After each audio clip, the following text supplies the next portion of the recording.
आज की क्लास में हम लोग चर्चा करेंगे एक और महत्वपूर्ण टेस्ट सीरीज के बारे में, और ये सीरीज नंबर 6 है। और इस सीरीज नंबर में हम लोग फिर से चर्चा करने वाले हैं केमिस्ट्री सब्जेक्ट का। ठीक है, इस सीरीज में आपको 30 क्वेश्चन देखने को मिलेंगे। ठीक है, तो चलिए आज की क्लास स्टार्ट करते हैं। देखिए, पहला क्वेश्चन है आज का, बड़ा ही शानदार क्वेश्चन है, और ये क्वेश्चन जो होता है इलेक्ट्रोकेमिस्ट्री से है। पहला क्वेश्चन है कि किसी ठोस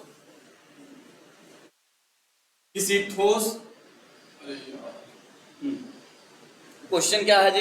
तो क्वेश्चन है कि किसी ठोस विद्युत अपघट्य में जल मिलाने पर क्या होता है। कह रहा है कि कोई विद्युत अपघट्य ठोस है, ठीक है।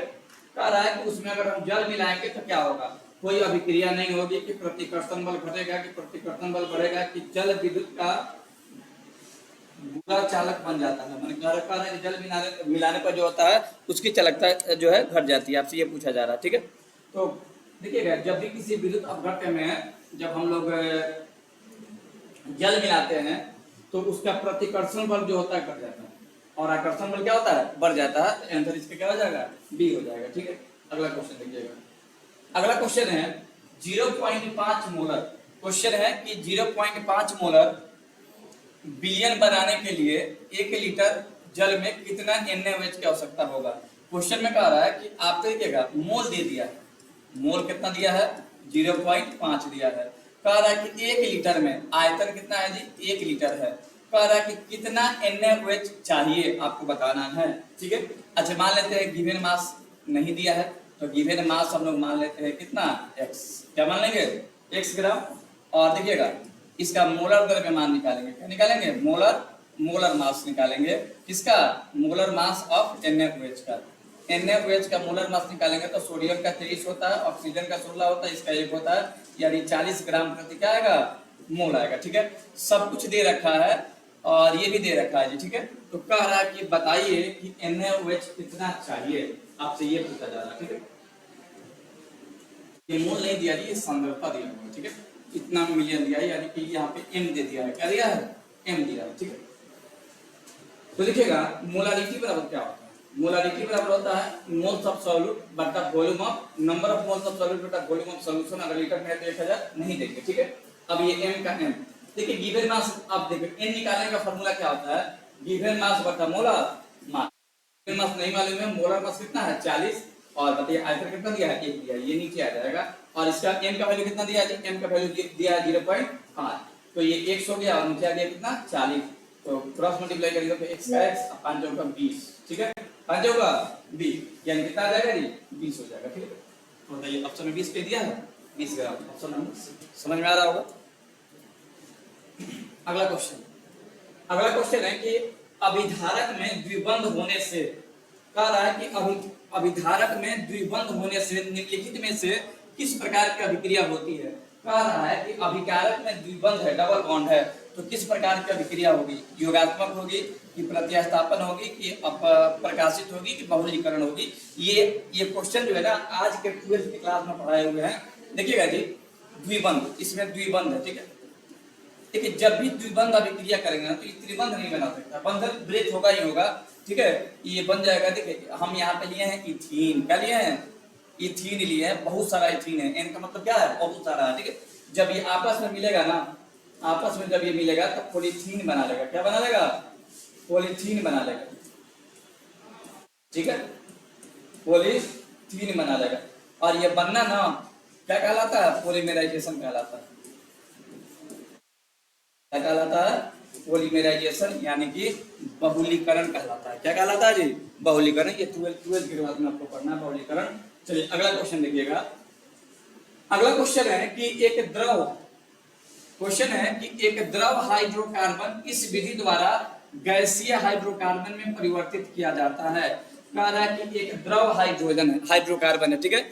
एक द्रव हाइड्रोकार्बन को आपको किस अवस्था में बदलना है जी, गैसीय अवस्था में बदलना है, गैसीय हाइड्रोकार्बन के रूप में बदलना है। तो कह रहा है कौन सा विधि का प्रयोग करेंगे, भंजन का कि जल अपघटन का, उपचयन का कि कम दाब पर आचरण।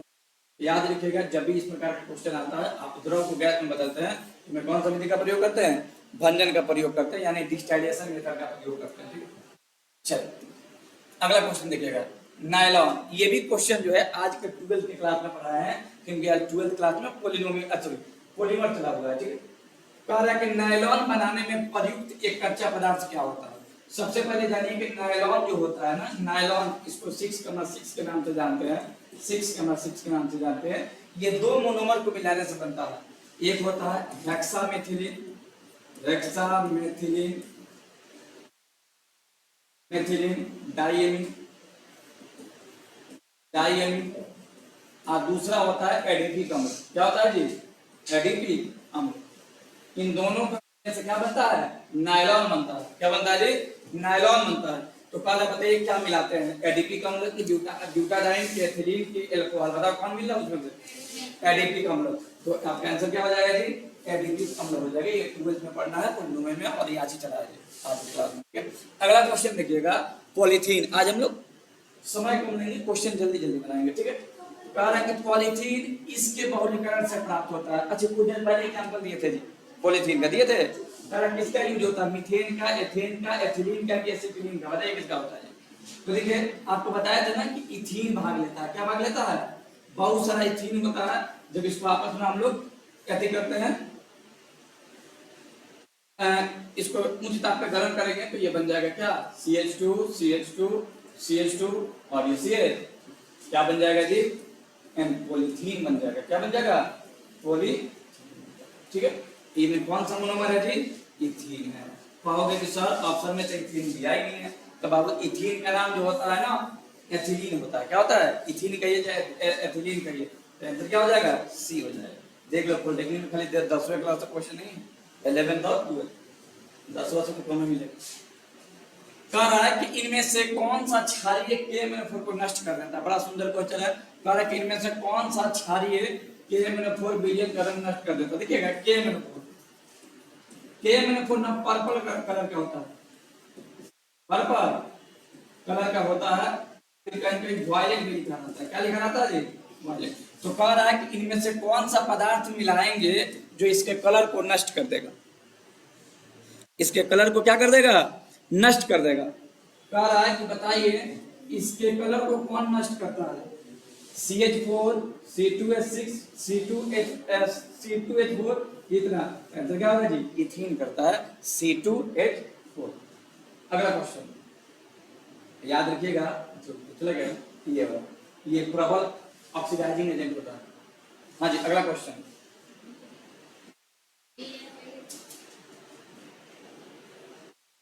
यही है ना? कह रहा है कि हाइड्रोकार्बन के ऑक्सीकरण, कह रहा है कि हाइड्रोकार्बन के ऑक्सीकरण का अंतिम उत्पाद क्या होता है। कह रहा है कि जब आप किसी हाइड्रोकार्बन का ऑक्सीकरण करते हैं तो अंतिम उत्पाद क्या प्राप्त होता है? एल्डिहाइड, अल्कोहल, H2 + CO2 के H2। तो क्या प्राप्त होगा जी? H2O + CO2 प्राप्त होता है, ठीक है। अगला क्वेश्चन ये तो हो गया है।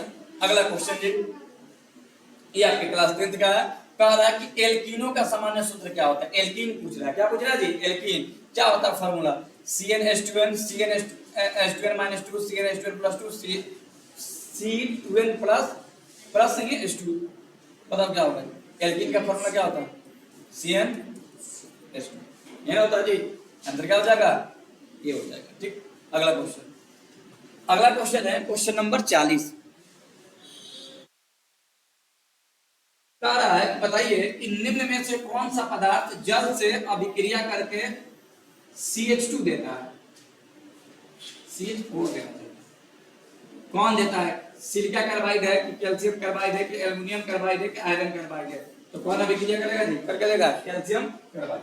CH4 हो गया, यहाँ क्या होगा? गलती लिखा गया।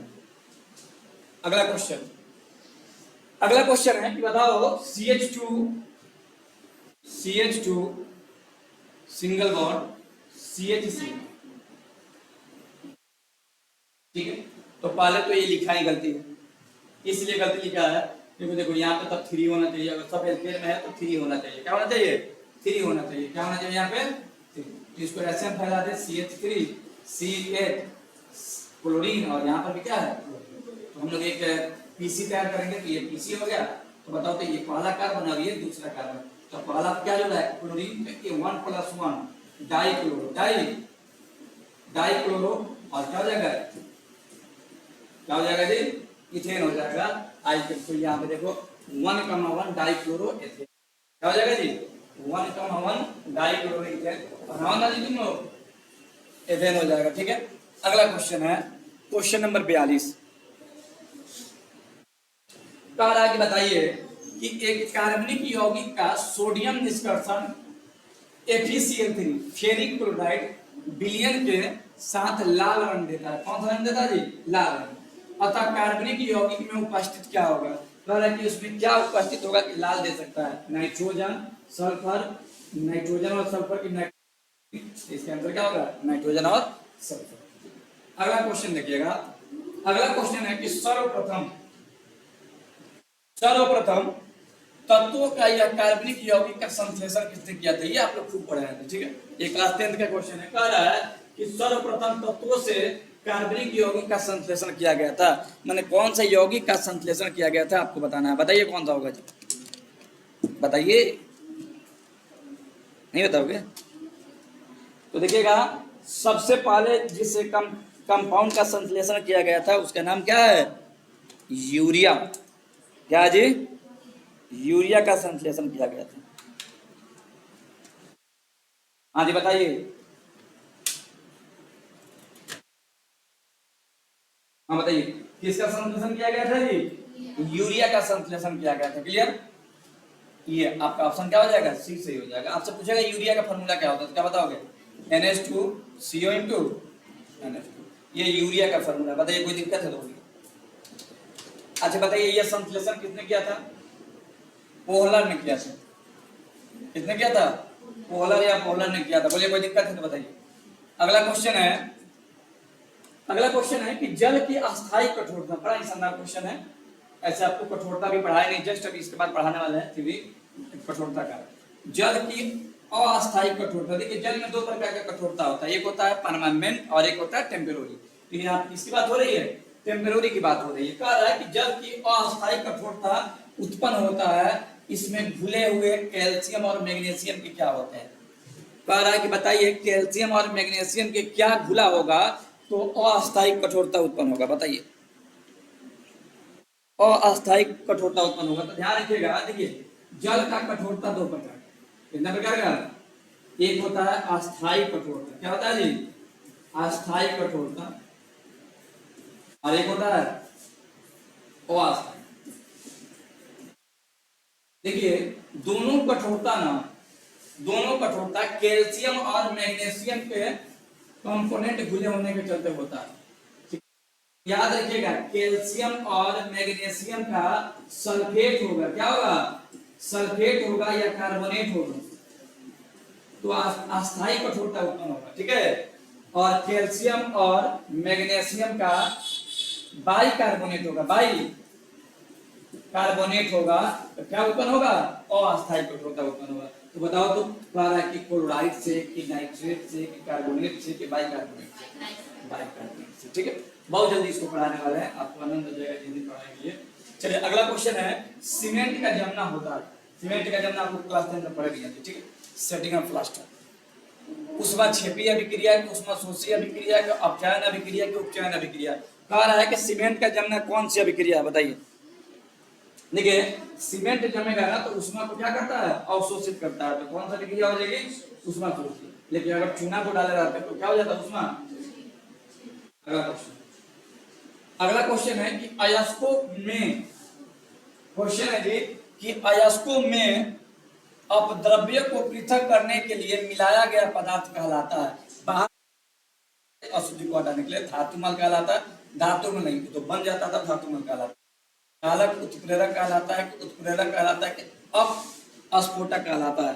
कह रहा है कि क्या कहलाता है, तो देखिए जो भी बाहर से पदार्थ डालते हैं, जैसे देखिए मान लेते हैं कि सिलिका ऑक्साइड फ्लैश के रूप में उपस्थित है, प्लस वन होता है अशुद्धि। जब इसको हम बाहर से मिला देंगे कैल्शियम ऑक्साइड, यही है जी क्या, प्लस के लिए, क्या जी प्लस के, तो बना लेगा क्या, CaSiO3, ये बना लिया धातुमल। क्या बना लिया, धातुमल। ये है अशुद्धि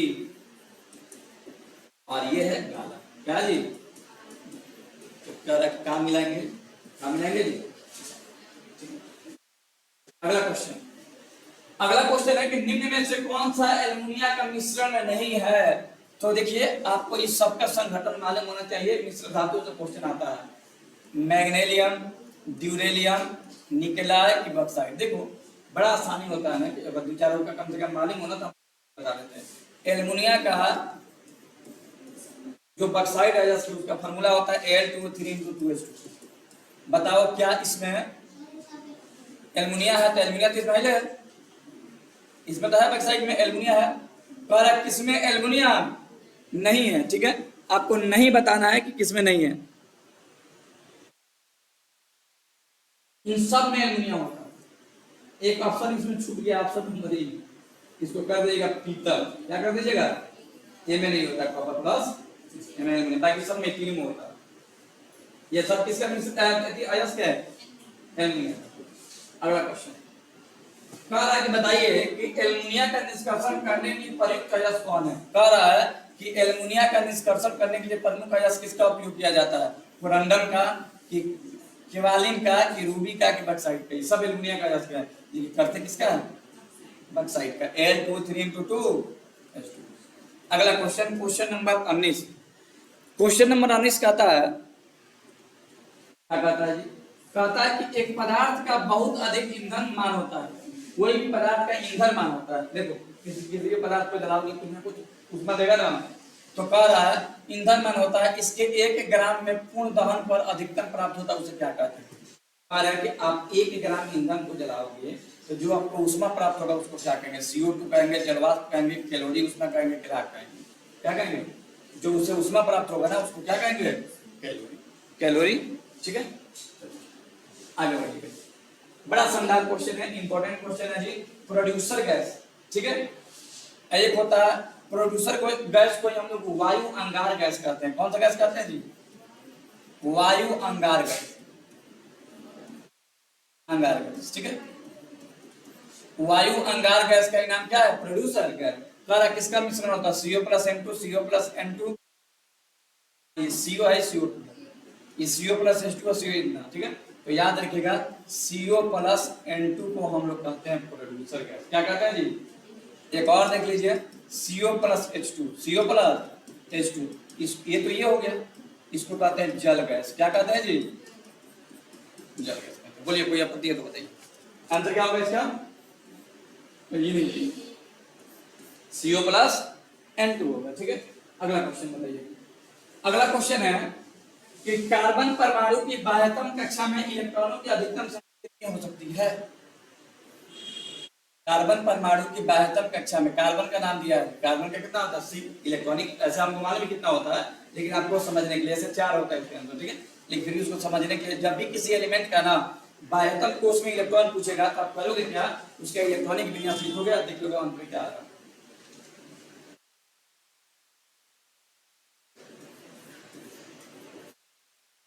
ठीक है, तो पहला K कोश है, दूसरा क्या है? L है। तो बताओ क्या हुआ रहा?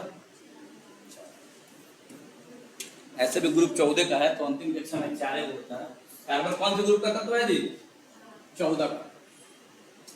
कार्बन का कौन सा अपरूप पेंसिल बनाने में काम आता है? ये बड़ा शानदार क्वेश्चन है, बड़ा सिंपल क्वेश्चन है। कह रहा है कि बताइए कार्बन का, कार्बन के कितना ग्रुप होता है? 3 होता है। तो कह रहा है किसका उपयोग पेंसिल बनाने में करते हैं? हीरा, ग्रेफाइट, काजल की एंथ्रासाइट। क्या होगा जी?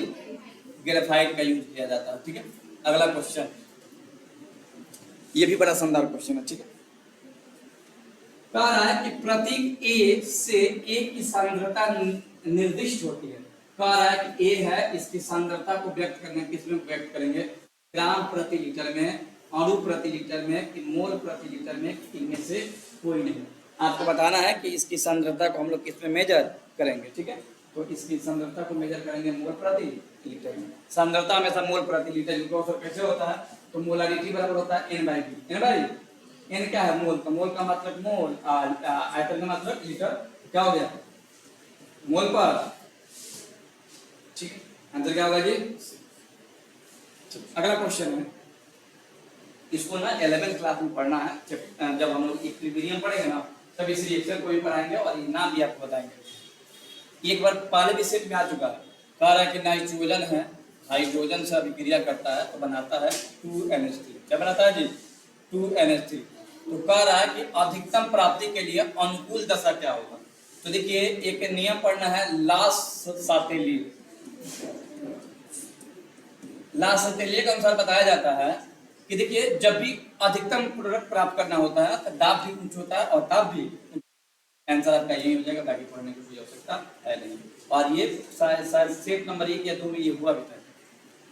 अगला क्वेश्चन है, अगला क्वेश्चन है कि किसी रासायनिक अभिक्रिया में साम्य तब स्थापित माना जाता है। कह रहा है कि रासायनिक अभिक्रिया में इक्विलिब्रियम कब स्थापित होता है। देखिए अभी आप लोग इक्विलिब्रियम नहीं पढ़े हुए हैं, ठीक है ना, तो अभी ये थोड़ा सा आपको दिक्कत करेगा, लेकिन जब इक्विलिब्रियम ये पढ़ा देंगे तब कोई दिक्कत नहीं करेगा। कह रहा है कि रासायनिक अभिक्रिया में साम्य तब स्थापित किया जाता है जब अभिकारक तथा अभिक्रिया फलों की सांद्रता बराबर हो जाती है, कि विरोधी अभिक्रियाओं रुक जाती है, कि विरोधी अभिक्रियाओं का वेग समान हो जाता है और विरोधी अभिक्रियाओं का ताप समान हो जाता है। ठीक है, तो ये आप लोग नियम पढ़े ही नहीं है, तो आप लोग फिलहाल इसका आंसर देख लीजिए क्या हो जाता है। इसका आंसर होगा ए, अभिकारक तथा प्रतिफलों की सांद्रता क्या हो जाती है, बराबर हो जाती है सामान्य। आपको बहुत अच्छे से पढ़ाएंगे 11th क्लास में ये। अगला क्वेश्चन है कोलाइड। ठीक है, ये आपको 9th में पढ़े होंगे। कह रहा है कि कोलाइड कणों का व्यास होता है। कह रहा है कि व्यास का मतलब होता है आकार। व्यास का मतलब क्या होता है, आकार होता है। कह रहा है कोलाइड कणों का व्यास कितना होता है, आकार 10 के पावर -7 से 10 के पावर -7, 10 के पावर -4 से 7, 3 से 4 की -8 से छोटा। बताइए क्या होगा। तो इसका आकार होगा 10 के पावर -4 से लेकर के 10 के पावर -7। अगला क्वेश्चन है कि विद्युत वियोजन का सिद्धांत, विद्युत वियोजन का सिद्धांत प्रतिपादित किया था, किसके द्वारा हुआ था आपको बता रहा है। फैराडे, लुईस की, आर्हेनियस की, वेंस्टेड। आपको बता रहा है कि किसके द्वारा जो होता है ये हुआ था। तो याद रखिएगा विद्युत वियोजन का सिद्धांत, या वियोजन का ही मतलब होता है अपघटन। ठीक है, तो विद्युत अपघटन का सिद्धांत किसने दिया था, फैराडे के द्वारा। ये भी हाल में 12th क्लास में पढ़ा है, शायद आपको विद्युत अपघटन पढ़ाई दिया, नहीं पढ़ाए तो देखिए आप लोग वीडियो देख लीजिएगा। कह रहा है किसी यौगिक का वाष्प घनत्व 24 है। 24 से कितना 14 अणु घनत्व। क्या ये बताइए, हाल में 2-3 दिन पहले एलिमेंट नहीं बता घनत्व कितना दिया जी, घनत्व दिया। अच्छा कौन सा घनत्व है, VD है, वेपर डेंसिटी 14 है। तो मोलिकुलर मास कैसे निकाला जाता है, मोलिकुलर क्या होता है 2 गुणे VD, 2 गुणे तो 2 गुणे 14, 14 गुना क्या होगा। ठीक है, अगला क्वेश्चन, एल्केन का उदाहरण। एल्केन का उदाहरण है एल्कोहल, एथिलीन की, एथेन की, एसिटिलीन। बताइए एल्केन के कौन उदाहरण है, बताओ। जब एन लगा होगा तो क्या होगा, अल्कोहल है ना ये एल्केन। एथेन जो होता है एल्केन का उदाहरण। अगला क्वेश्चन है कि 10 लीटर KCl, क्वेश्चन है जी, न्यूमेरिकल क्वेश्चन है। 10 लीटर KCl, तो आयतन कितना दिया है जी, 10 लीटर। जलीय विलयन में 149 ग्राम KCl घुला हुआ है। बताइए इसका गिवन मास कितना दिया है, 149 ग्राम, 149 ग्राम। तो कह रहा है बताइए इस मोलारिटी क्या होगा, मोलारिटी निकालना है। तो पहले मोलर मास निकालें, मोलर। अच्छा मोलर मास कैसे निकलता है, मोलर मास ऑफ KCl बताओ। इसका कितना होगा, 39 होगा। पोटेशियम का कितना होता है, 39 होता है, 39 से 40 रखेंगे। और इसका 35.9 5 14 के 4 और 3 और 3 6 है 7।